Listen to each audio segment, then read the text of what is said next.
बातमी कोकणातून समोर येते। शिंदे गटाचे नेते रामदास कदम यांच्या आरोपांवर भाजप नेते विनय नातू यांनी प्रत्युत्तर दिलंय। तुम्हाला कार्यकर्त्यांनीच चिपळूण येथील परशुराम घाट दाखवण्याऐवजी कात्रजचा घाट दाखवला असं नातू यांनी म्हटलंय। 2009 मध्ये गुहागरची जागा शिवसेनेने हट्टाने मागून घेतलेली होती आणि त्यामुळे त्यानंतरच्या उपाययोजनेची जबाबदारी सेनेची होती।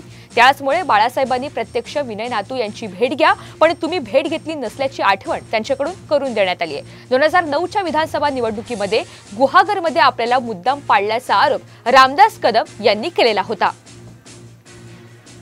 जसे युतीच्या वाटपात शिवसेनेनं ही हट्टानं जागा मागून घेतली होती, त्यामुळे त्याच्या उपाययोजनेची जबाबदारी ही शिवसेनेचीच होती। म्हणून आदरणीय बाळासाहेबांनी आपणाला सांगितले होते की प्रत्यक्ष विनय नातूंची भेट घ्या, तुम्ही त्यांच्याशी चर्चा करा। विनय नातूला जर पटले नाही तर मला फोन लावून द्या, मी फोनवर बोलेन। आपण खेडमधून निघालातही लोटेपर्यंत आलात आणि काही कार्यकर्त्यांनी तुमची एक स्वतंत्र बैठक घेतली।